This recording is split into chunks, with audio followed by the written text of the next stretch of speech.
వాసవి పురాణ ప్రవచనంలో అమ్మవారు ద్వితీయ విశ్వరూపాన్ని ప్రదర్శించడం మీరందరూ కూడా తెలుసుకున్నారు. అలాగే ఆ ద్వితీయ విశ్వరూపాన్ని ప్రదర్శించిన ఆ తల్లిని మన వాళ్ళందరూ కూడా ఈ రోజు నుంచినే మా ఆర్యవైశ్యుల ఇంట అవతరించిన ఈ అమ్మను, వాసవి తల్లిని, వాసవి మాతను మా కులదేవతగా స్వీకరిస్తాం. కులదేవతకు జై, విశ్వమాతకు జై అంటూ నినాదాలు చేశారు ఆ తల్లి వాసవి మాత గురించి. మరి వాసవి దేవి గురించి వాళ్ళందరూ కూడా ఇలా పలికి మేము కూడా అగ్నిగుండ ప్రవేశాలు చేస్తామని ఎంతో మంది ముందుకు వచ్చేసారు. ఆ కథంతా కూడా మీకు తెలియజేశాను. అలాగే కొంతమంది మాత్రం మేము మాత్రం అగ్నిగుండ ప్రవేశం చెయ్యముగాక చెయ్యమన్నారు. అప్పుడు 102 గోత్రికులంతా కూడా ఈ జన్మ సుస్థిరమైంది, మనకి శాశ్వతము కాదు, అలాంటి ఈ జన్మ కోసం మీరంతా కూడా ఇలా ఉంటారా? అమ్మతో పాటు అగ్నిగుండ ప్రవేశం చేస్తే మనకు కైలాస వైకుంఠ ముక్తి స్థానాలు వస్తాయి కదా అని వాళ్ళు ఎంతగా చెప్పినా వాళ్ళు మాత్రం మేము మాత్రం అగ్నిగుండ ప్రవేశం చేయలేము. ఆ బ్రహ్మదేవుడే మాకు పుష్పక విమానాలను వైకుంఠం నుంచి భూలోకానికి పంపించినా విష్ణుదేవుడైనా సరే ఆ పుష్పక విమానాలకు టెంకాయ కొట్టైన దండం పెట్టుకుంటాం, కానీ మేము మాత్రం అగ్నిగుండ ప్రవేశం చేసేది లేదు అని అన్నారు. ఆ విధంగా వారు అగ్నిగుండ ప్రవేశం చెయ్యము అని అంటూ 612 మంది కుసుమశ్రేష్ఠి వారితో, ఏమయ్యా కుసుమశ్రేష్ఠి, మీరేదో ఒక సభ ఉంది, ఒక మాట్లాడాలి అని అంటే మేము మా ఊర్లనంతా కూడా విజయనగరం, విశాఖపట్నం నుంచి ఎంతో మా పనులన్నీ కూడా విడిచిపెట్టుకొని మేము వచ్చాం. ఇప్పుడు మీరేమో ఆ వాసవి అగ్నిగుండ ప్రవేశం చేస్తుందంటే మేము కూడా అగ్నిగుండ ప్రవేశం చేస్తామని అంటున్నారు. ఆ అమ్మాయి చిన్నతనంలో ఏదో తెలియక అలా చెప్తే మీరు కూడా అలాగే చేయటమేనా? మీరు ఎన్నైనా చెప్పండి, మేము మాత్రం అగ్నిగుండ ప్రవేశం చేసేది లేదు అని అన్నారు. అప్పుడు కుసుమశ్రేష్ఠి కాదన్నారు, ఓ 612 ఆర్యవైశ్యులారా, మీరు అగ్నిగుండ ప్రవేశం చెయ్యకపోతే ఇక మీకు 3 దారులు ఉన్నాయి. ఏమిటవి అంటే, మీకు కావలసినంత బంగారు, ధనము, ధాన్యాలన్నీ కూడా మీరు మూట కట్టుకొని మరెక్కడికైనా వెళ్ళిపోయి అక్కడ బ్రతుక్కోండి, లేదా మాతో పాటు అమ్మవారితో పాటు అగ్నిగుండ ప్రవేశాన్ని చెయ్యండి అని అన్నాను. లేదా ఇక్కడే ఉంటే మీకు 3వ గతి ఏంటి? ఆ విష్ణువర్ధన మహారాజు మాఘమాసంలో వస్తారు, వాసవి లేదు అని అనేసరికి మిమ్మల్ని అందరినీ కూడా ఖడ్గంతో నరికి బాధిస్తారు. ఎందుకంటే ఎప్పుడైనా కూడా ఒక మంచివారి చేతిలో, సుగుణవంతుల చేతిలో మరణిస్తే వాళ్ళకి ఎంత పాపాత్ములైనా సరే వాళ్ళకు పుణ్యం వస్తుంది. అలా కాకుండా ఎంత పుణ్యాత్ములైనా సరే దుష్టుల చేతిలో మరణిస్తే వారికి నరకమే ప్రాప్తిస్తుంది. అందుకని చూడండి, ఎట్లాంటి వాళ్ళైనా సరే ఇప్పుడు మనకి చాలా పురాణాల్లో చూస్తున్నాము, అట్లాగా పాపాత్ముల చేతిలో మరణించిన వారికి పాపమే వస్తుంది.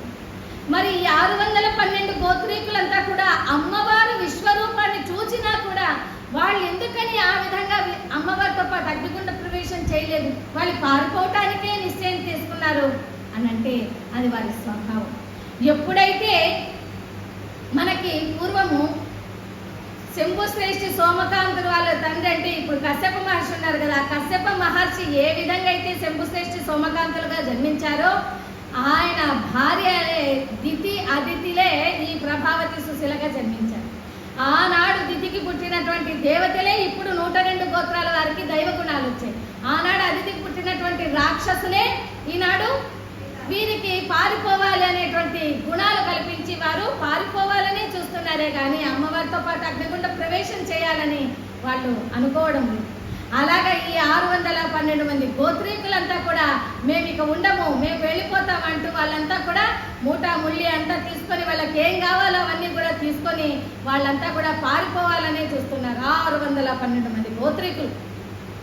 200 మంది గోత్రీకులేమో దక్షిణం వైపుకి, 186 మంది గోత్రీకులేమో పడమటి వైపుకి, 134 మంది గోత్రీకులేమో ఉత్తరం వైపుకి, 80 మంది గోత్రీకులు తూర్పు వైపుకి, మిగతా దిక్కుల వైపుకి 20 మంది, మొత్తం 612 మంది గోత్రీకులంతా కూడా ఈ విధంగా పారిపోతున్నారు. వాళ్ళు ఎలా ఉన్నారమ్మా, ఏ విధంగా వాళ్ళు వెళ్ళిపోతున్నారంటే, కొంతమంది ఏమో మేము ఈ దూది అమ్ముకుంటూ వెళ్ళిపోతామని ఆ పత్తి అమ్ముకునే వాళ్ళతో కలిసి ఆ దూదినంతా నెత్తిన పెట్టుకొని వెళ్ళిపోయిన వాళ్ళంతా ఆ దూదే కులాల వాళ్ళని, మేము నూనెను బాగా అమ్ముకుని వస్తాం, మేము నూనెగా పెట్టి గానుగ పెట్టి బాగా సంపాదించుకొని వస్తాము అని చెప్పి వాళ్ళు అలిగి వెళ్ళిపోయిన వాళ్ళంతా గానుగ కోమట్లని ఆ విధంగా వెళ్ళిపోతూ మాకు తినడానికి మార్గమధ్యంలో కావాలని చక్లాలు, ఈ అన్ని అరిసెలు ఇవన్నీ పెట్టుకుంటారు కదండి, బొప్పట్లని, ఇవన్నీ బెక్కుతూ పోయిన వాళ్ళు అందరినీ కూడా బుక్కా కోమట్లని. ఆ విధంగా మేము గుజరాతీ వైపు వెళ్ళి బాగా బంగారు నగలు వ్యాపారం చేసి బాగా సంపాదించుకొని వస్తామని వాళ్ళంతా కూడా ఆ నగర్త కోమట్లని, ఇదంతా మా కర్మ అనుకుంటూ వెళ్ళిన వాళ్ళంతా కర్మ కోమట్లని. ఇలాగా కర్మ కోమట్లు, కానుక కోమట్లు, తెలగ కోమట్లు, బుక్కా కోమట్లు, నాటు కోమట్లు, తెలగ కోమట్లు, బీర కోమట్లు, వేరి కోమట్లు, వడియా కోమట్లు, ఇలాగా ఇంతమంది ఆ వేరే వాళ్ళతో అంతా కూడా కలిసి వాళ్ళు వెళ్ళిపోతా ఉన్నారు. ఆ వెళ్ళిపోయే వాళ్ళు ఒక్కసారైనా ఆ నగరేశ్వరుని దండం పెట్టుకోకుండా వాళ్ళు వెళ్ళిపోతున్నారు. అట్లా వెళ్ళిపోయిన వాళ్ళు పరమేశ్వరునికి దండం పెట్టకుండా వెళ్ళిపోయిన వారు వారి గతి ఇంకెలా ఉంటుందో తెలుసా?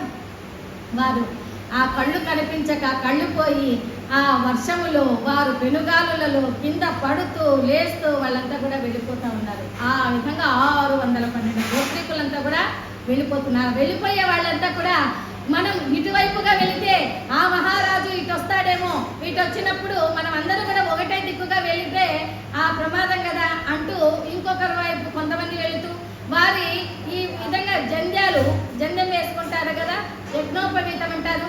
ఆ యజ్ఞోపవీతం ఉంటే అప్పుడు ఆ మహారాజుకు తెలుస్తుంది వీరు కోమట్లని అని. ఆ యజ్ఞోపవీతాన్ని కూడా తీసి విసిరి పారేసిపోయిన వాళ్ళు కొంతమంది.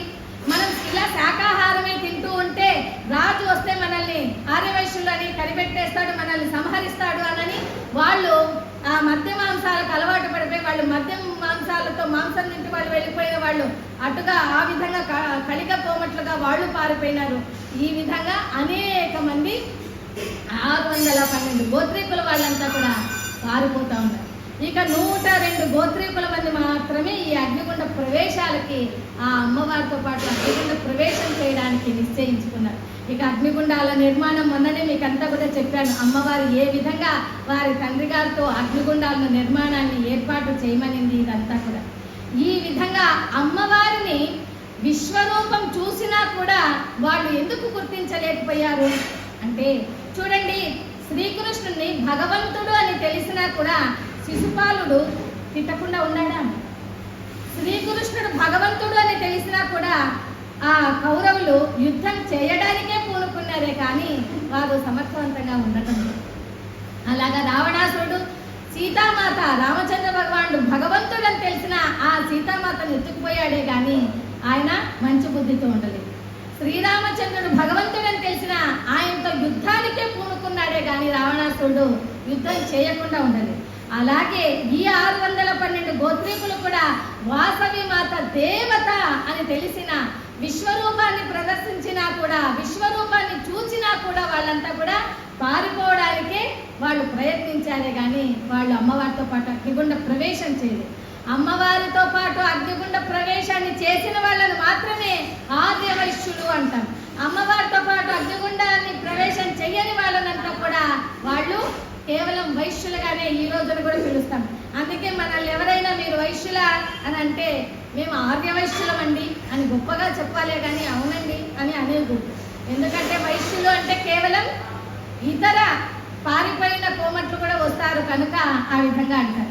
అందుకని ఈ విధంగా పారిపోయిన వాళ్ళందరికీ గురు భాస్కరాచార్యులు వారు ఆ రోజు చెప్పారు, ఓ పారిపోతున్న 612 గోత్రీకులారా, మీకు ఏనాటికైనా కూడా కీర్తి ఉండదు, పేరు ప్రతిష్టలు ఉండవు, మీ వంశము బాగా ఉద్ధరింపబడదు, మీలో ఐకమత్యంగా మీరు ఉండలేకపోతారు అని ఆనాడే చెప్పారు గురు భాస్కరాచార్యులు వారు.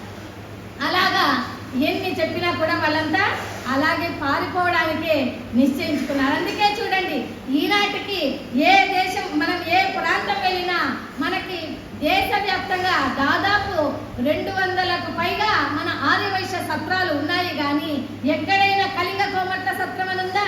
వేరే కోమట్ల సత్రం అని ఉందా? ఎక్కడ ఉండవండి. ఎందుకంటే మనలో ఉన్నటువంటి ఐకమత్యం ఇతరులకు రాదు, మనకున్నటువంటి ధర్మం వాళ్ళకు ఉండదు, మనకున్నటువంటి దానగుణం త్యాగగుణం ఇతర పారిపోయిన కోమట్లకు ఉండవు, మనకున్నటువంటి కీర్తి ప్రతిష్టలు ఇతర కోమట్లకు ఉండవు. అందుకని ఇప్పటికీ చూడండి, ఈనాటికి కూడా ఇలాంటి ఇప్పుడు ఇక్కడ ఇది ఏం సత్రం అమ్మా? గంగా గోదావరి నిత్యాన్న సత్రం కాశీ. మరి ఇటువంటి సత్రాలకు వచ్చినప్పుడు కూడా కొంతమంది ఏం చేస్తారంటే, ఏదో అటుగా వస్తే ఎక్కడ ఆఫీసుల దగ్గర ఏమైనా మనం కనపడతామేమో, ఏమైనా చందాలు ఇవ్వాల్సి వస్తుందేమో అన్నదానాలకి అటు చూసి చూడనట్టకుండా వెళ్ళిపోతూ ఉంటారనమాట.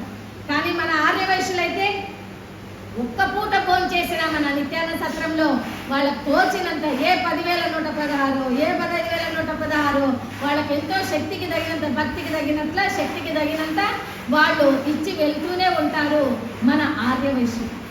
చూడండి, మన ఆర్యవైశ్యులు ఎక్కడ ఉన్నా సరే, మీరు 1000 మందిలో ఉన్నా సరే, 1,00,000 మందిలో ఉన్నా సరే, మీరు ఆర్యవైశ్యుల అని కనిపెట్టేస్తారు. ఎందుకంటే ఆర్యవైశ్యులకు లక్ష్మీ కళ ముఖంలో ఇట్లే కనిపిస్తుంది. అందుకే ఎంత మందిలో ఉన్నా సరే మనల్ని ఆర్యవైశ్యుల అని ఇట్లాగే తెలుసుకునిస్తారు.